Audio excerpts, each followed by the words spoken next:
On va vous parler donc du livre audio, qui est une des choses qui est apparue sur le stand d'Amazon et de Kingdom Direct Publishing. Juste derrière, vous avez Audible, qui s'occupe de faire la diffusion, la distribution de livres audio en France, et pas qu'en France d'ailleurs.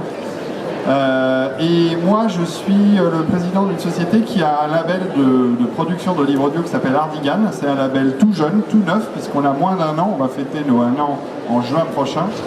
Mais je suis aussi un des cofondateurs de la maison d'édition Brajlon, que peut-être de certains connaissent. Et j'ai depuis très longtemps eu envie de faire du livre audio pour un besoin totalement personnel, car je fais énormément de kilomètres en voiture et je m'ennuie profondément. Alors il y a les podcasts, c'est vrai que c'est sympa, mais écouter une histoire, pouvoir lire un roman, parce que c'est carrément l'équivalent de la lecture, hein. Si vous prenez un livre, que vous le lisez ou si vous l'écoutez, c'est le même apport d'information ou le même plaisir, on va dire, de découvrir une histoire. Et en France, il y a quelques années, il y avait assez peu de choix en matière des genres que j'aime bien, qui sont la fantasy, la science-fiction, le thriller, le fantastique. Et donc, avec les gens d'Audible, on a décidé de travailler ensemble pour développer ce catalogue principalement, et d'autres. Eux-mêmes produisent énormément de livres audio à l'année. Il y a beaucoup d'éditeurs qui se sont lancés maintenant dans le livre audio, et pas uniquement Audiolib, la boîte de chez Hachette, qui est un des gros producteurs de livres audio en France, qui fait beaucoup de best-sellers. Mais il y a plein de petits éditeurs. D'ailleurs, si vous vous baladez dans le salon, vous verrez qu'un peu plus loin, sur notre gauche pour moi et sur votre droite pour vous, il y a un corner, un carré des éditeurs de livres audio, alors qu'ils font principalement des livres physiques, c'est-à-dire sous forme de CD, en MP3, mais ils font aussi un peu de numérique. Et la grande particularité d'Audible, c'est d'être principalement axé sur le numérique, avec une application que vous retrouvez sur smartphone, et qui vous permet de télécharger en les achetant chez vous des livres audio, et de les écouter ensuite sur votre téléphone. Ce que je dis souvent, c'est que c'est la première année, on peut dire, où cette technologie arrive à maturité. C'est-à-dire que c'est enfin ce genre de téléphone, je ne parle pas que les iPhones, mais aussi les Samsung, enfin les Android ou même les Windows Phone, puisque la plateforme Audible, le logiciel Audible, l'appli, est sur toutes les plateformes qui existent. Donc il n'y a aucun problème, vous pouvez avoir n'importe quelle marque de téléphone, vous pourrez télécharger l'application. C'est enfin une année où on peut se dire que cet objet est arrivé à maturité pour le livre audio. L'espace mémoire est important, parce qu'un livre, ça prend quand même de la place. Ça peut aller à 1 giga, 1 giga et demi. Quand on avait des téléphones qui étaient à 8 ou 16 gigas, c'était vite rempli. Parce qu'on n'a pas que des livres audio, on peut avoir de la musique évidemment, et d'autres contenus. Mais aujourd'hui, on trouve quand même plus facilement des téléphones à 32, 64, voire 128 gigas. Voire mettre une petite carte micro SD à l'intérieur de son téléphone Android et rajouter de l'espace disponible pour télécharger du livre. Donc ça, c'est récent, c'est relativement récent, ça date de 2 ou 3 ans maximum. Et puis surtout, depuis l'année dernière, la grande innovation, on va dire, c'est le streaming.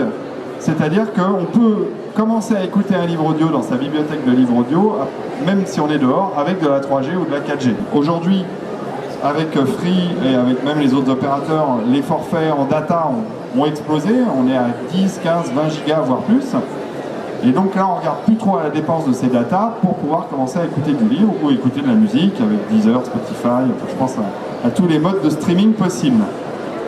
Résultat, on a l'espoir, nous, éditeurs de livres audio, on est vraiment confiants sur l'idée que ce phénomène va se développer auprès des jeunes. Typiquement, le livre audio, c'est une approche extrêmement agréable, extrêmement sympathique de découvrir le livre. Et surtout, ça permet aussi de combler des espaces de temps qu'on n'aurait pas forcément destinés à la lecture. Je vais vous prendre des exemples très simples. Vous faites vos courses chez Carrefour ou chez Auchan. L'heure qui va vous servir à acheter du jambon et des légumes peut être consacré totalement à l'écoute d'un livre audio, parce que la concentration pour faire ses courses n'est pas extrême. Donc il faut quand même un peu de concentration pour écouter du livre. Donc c'est des plages horaires, que ce soit dans les transports, mais aussi dans des activités peu demandeuses en matière grise. On peut écouter du livre audio et passer finalement du bon temps à faire ses courses Moi, je tombe à pelouse en écoutant du livre audio, ça me permet de pouvoir passer le temps un peu plus vite.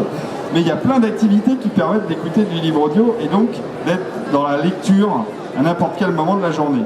On a remarqué, moi qui fais aussi du livre numérique en diffusion avec la société que je représente, je fais beaucoup de livres numériques et on a remarqué que les gens lisaient de plus en plus mais de manière totalement fragmentée. C'est-à-dire qu'on n'a plus vraiment d'espace de temps où on s'assoit, où on se met dans son lit, où on se met dans un fauteuil et on lit pendant 1 heure, 2 heures, 3 heures. Ça devient, pour la plupart des gens, c'est peut-être pas votre cas, mais en tout cas ça devient plus difficile d'avoir des espaces de temps consacrés à la lecture.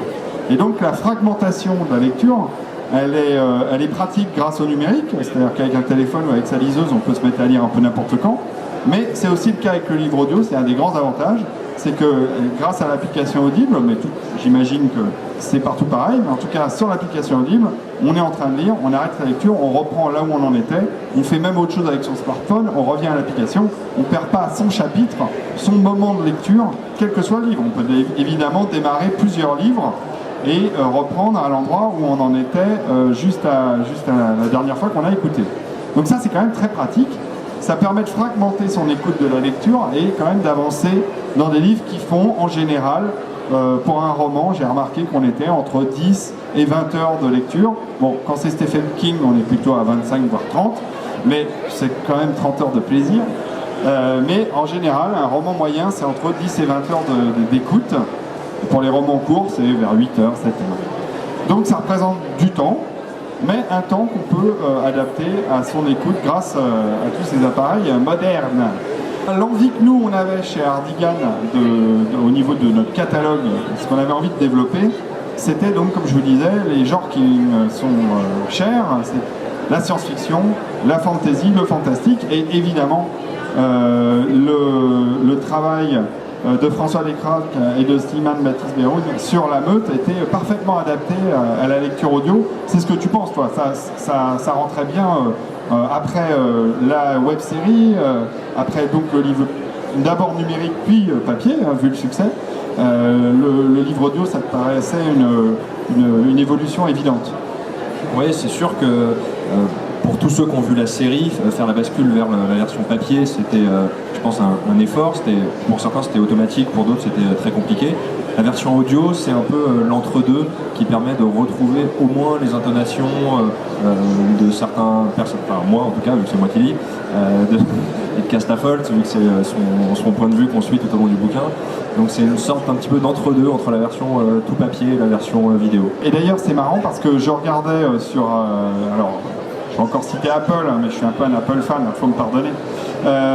Sur iTunes, il y avait des commentaires, et dont des commentaires que j'ai trouvé sévères. Moi, je commence toujours par regarder les commentaires sévères pour me dire mais pourquoi les gens cassent un bouquin qui a plutôt d'excellentes notes.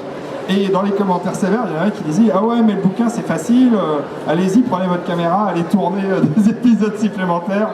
Alors, ce que j'ai envie de répondre à ce genre de lecteur, c'est déjà, on peut se permettre, j'imagine, dans ce genre de livre, beaucoup plus de folie qu'on ne pourrait se permettre à l'image, parce que ça coûterait très cher de faire des effets spéciaux, des trucs un peu délirants.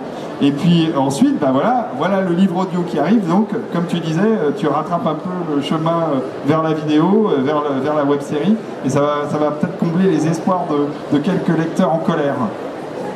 Je pense qu'un mec qui est en colère parce qu'on n'a pas filmé la meute restera en colère s'il juste fait le lire. Pour lui, ce sera tout aussi facile.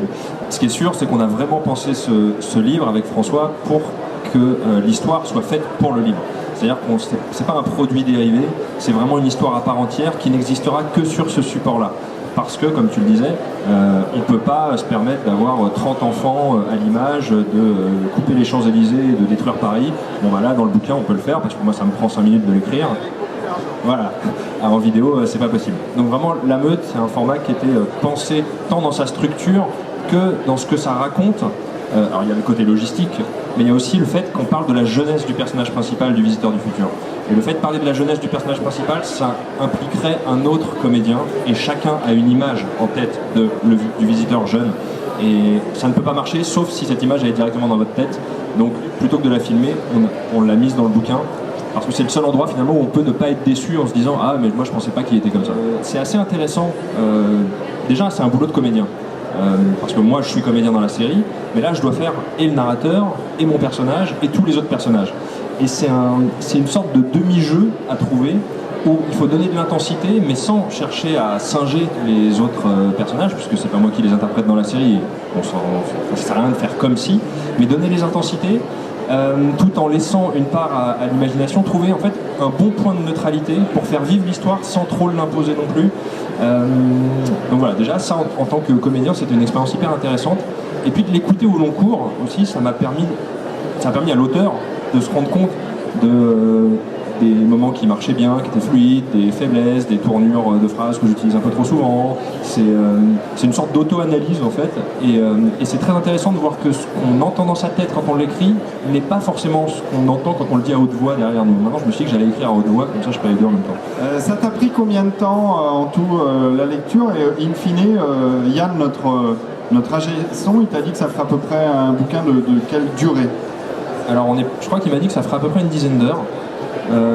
Et ça m'a pris 3 jours et demi à peu près, 3-4 jours en faisant des petites journées, parce que c'est quand même dur de faire plus de 2 heures de lecture consécutive, donc on fait des sessions de 2 heures, et voilà, donc on a dû en faire 6. Tu as été très efficace, très condensé, parce que finalement tu as entre 12-13 heures d'enregistrement pour une dizaine d'heures in fine, quoi. Ouais, peut-être un peu plus en fait, mais bon, j'ai triché parce que je le connaissais déjà en fait.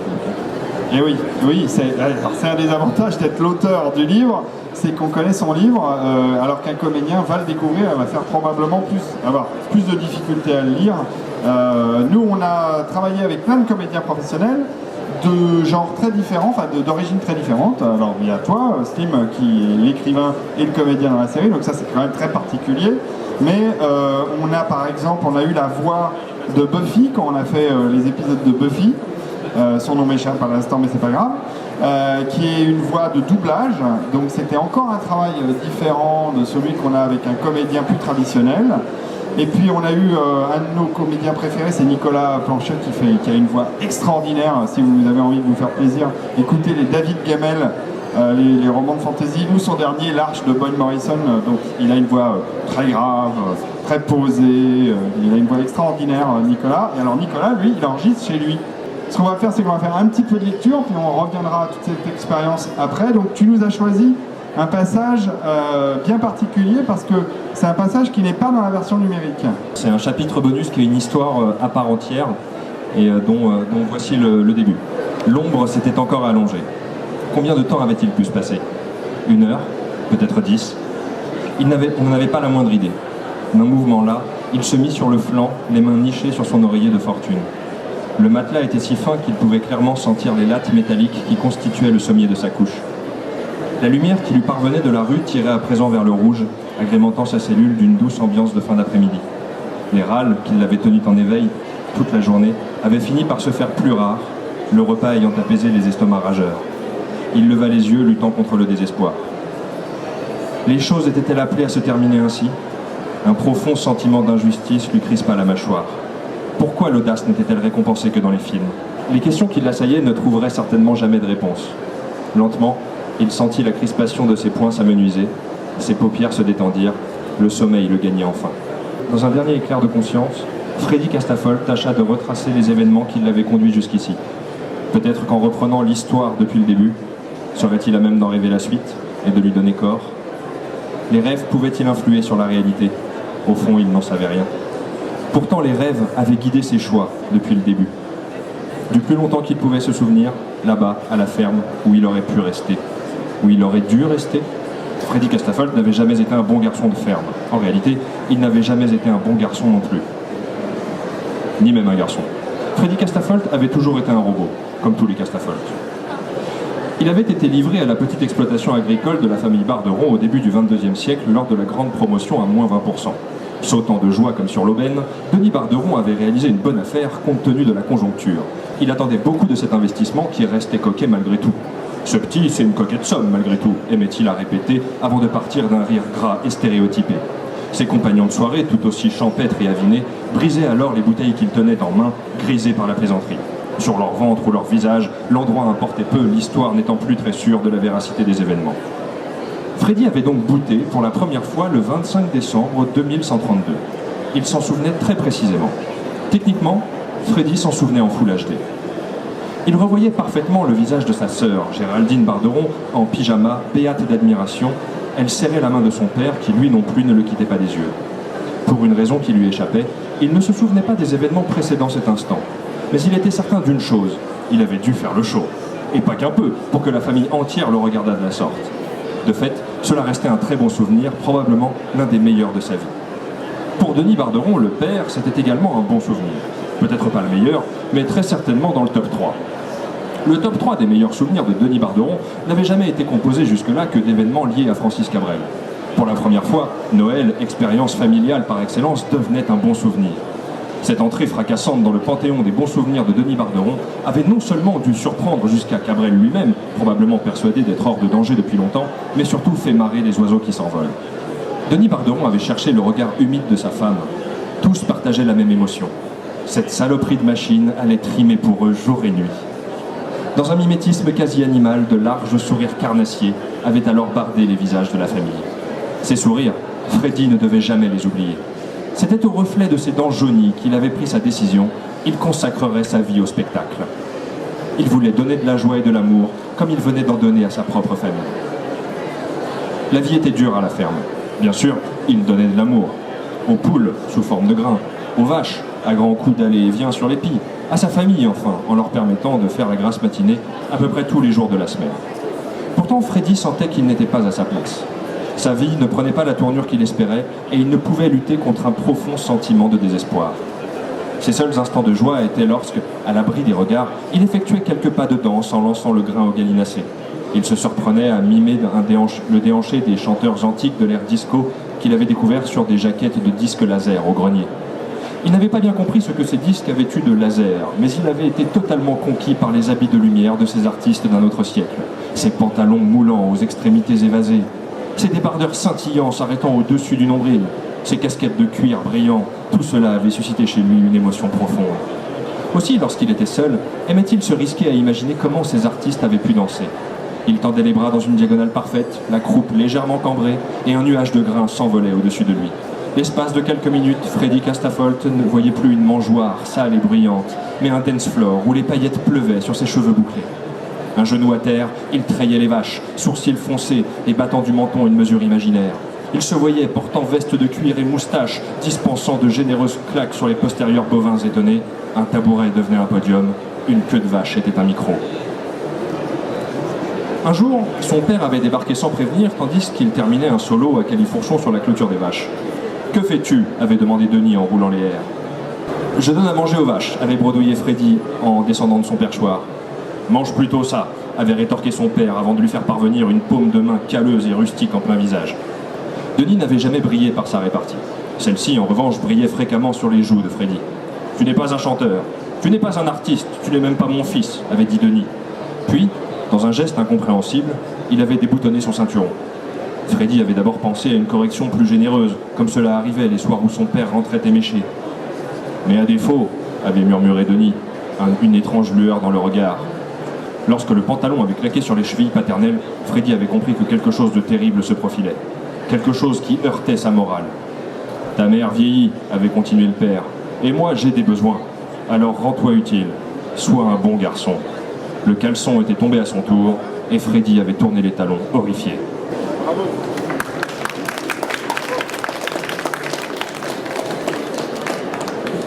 Bravo Slim. Je dois dire que ça a l'air simple comme ça de lire avec les intonations, mais pour avoir tenté l'expérience moi-même, c'est extrêmement difficile. Donc il faut bien connaître le texte, évidemment, et puis il faut aussi avoir une habitude de la lecture. Et on se rend compte d'ailleurs que tu accroches des fois sur un petit mot, etc. Ce qui vous donne une idée de ce que peut représenter le travail de montage de l'ingénieur son derrière, qui, avec Slim, risque d'avoir peu de travail finalement par rapport à certains lecteurs sur lesquels ils sont obligés de reprendre pratiquement toutes les phrases, et même rythmiquement, parce que des fois un lecteur s'arrête entre deux phrases plus longtemps pour pouvoir l'assimiler ou la lire visuellement avant de la dire.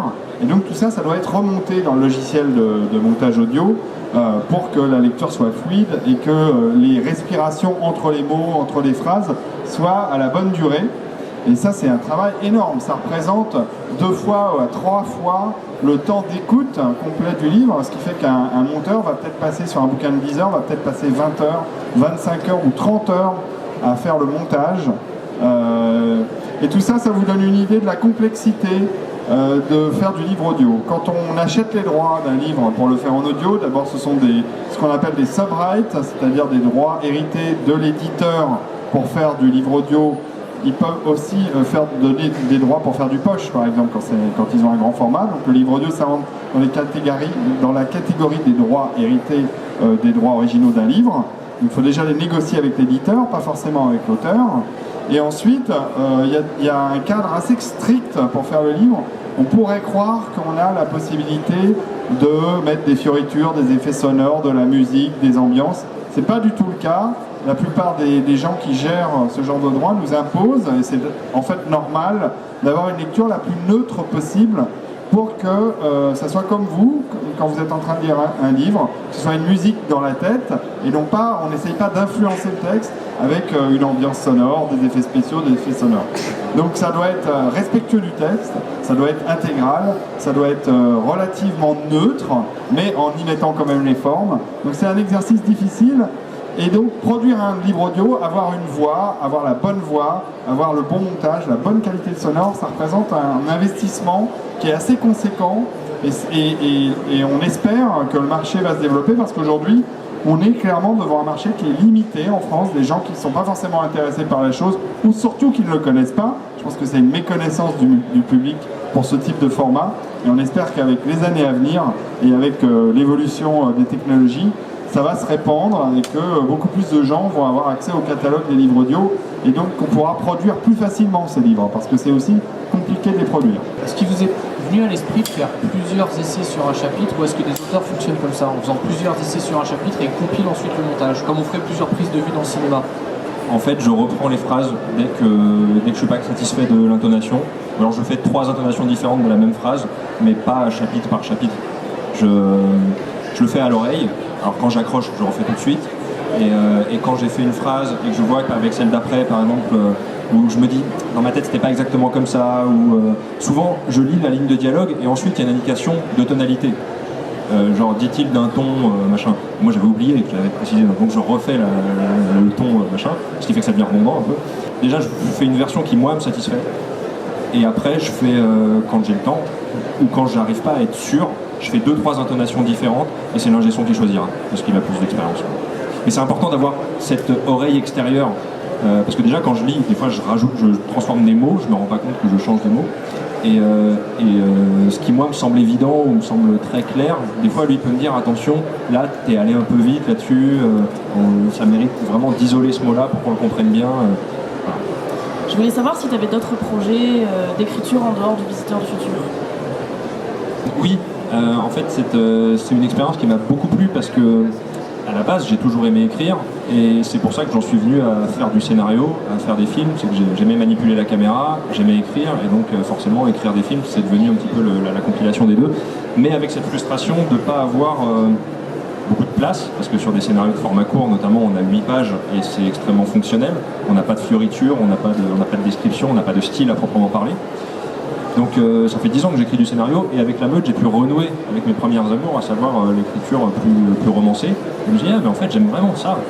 Et ça m'a, on va dire, bien dérouillé. Déjà ça m'a prouvé que j'étais capable de le faire. Ça m'a montré quels écueils il fallait que j'évite et où étaient mes limites pour l'instant. Et comme l'édition Bragelonne a bien aimé et le livre et le style en général, ils m'ont proposé, ils m'ont dit si jamais tu as une autre histoire, n'hésite pas. Et donc j'ai réfléchi, et effectivement oui j'ai une autre histoire mais qui va se passer donc en dehors du Visiteur. Ça fait presque 1 an là que je suis en train de potasser le truc parce que comme ça se passe dans les années 50 dans un hôpital psychiatrique, il faut que je me documente pas mal pour créer l'univers. Là l'univers était tout créé et je le connaissais bien. Donc voilà, je suis en phase de préparation et j'espère pouvoir me lancer dans l'écriture dès que j'aurai fini la post-prod du Secret des Balls, qui est une série qui est diffusée en ce moment sur YouTube, donc, à savoir le 21 avril, vraiment je me mets sur le deuxième bouquin. Et je ne peux pas dire quand il sortira, mais en tout cas, ça me fait plaisir de me lancer dans un truc qui sera peut-être moins marrant, parce qu'en fait, il y a beaucoup de blagues méta dans la meute, qui sont des blagues méta qui cassent le 4e mur, qui s'adressent aux spectateurs. qui sont en fait les blagues de moi en tant qu'auteur qui s'assume pas en tant qu'auteur. Et je pense que le bouquin que j'ai envie d'écrire par la suite sera plus dans l'état d'esprit de ce chapitre bonus qui commence très drôle et qui descend de plus en plus dans l'humour pour devenir un truc un peu glauque même à la fin.